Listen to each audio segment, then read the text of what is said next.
Here's a quick tutorial on how you can easily repair a chipped granite, quartz, or other stone island using an HIMG Light Cure Acrylic repair kit.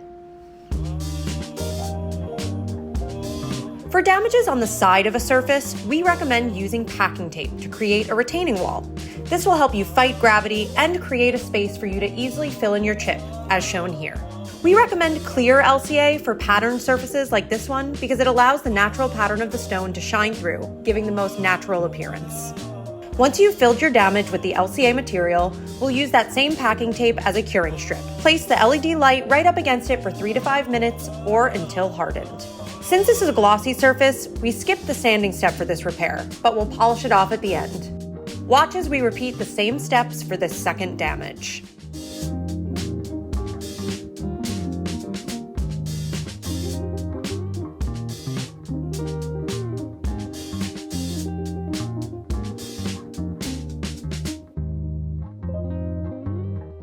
Once you've added a little bit of polish, you're done. Repairing cracks like these not only makes your surface look better, but it also helps prevent future damage to that same area. Thanks so much for watching. Subscribe for more repair tutorials and head on over to our website to pick up your repair kit. Remember, don't replace, repair.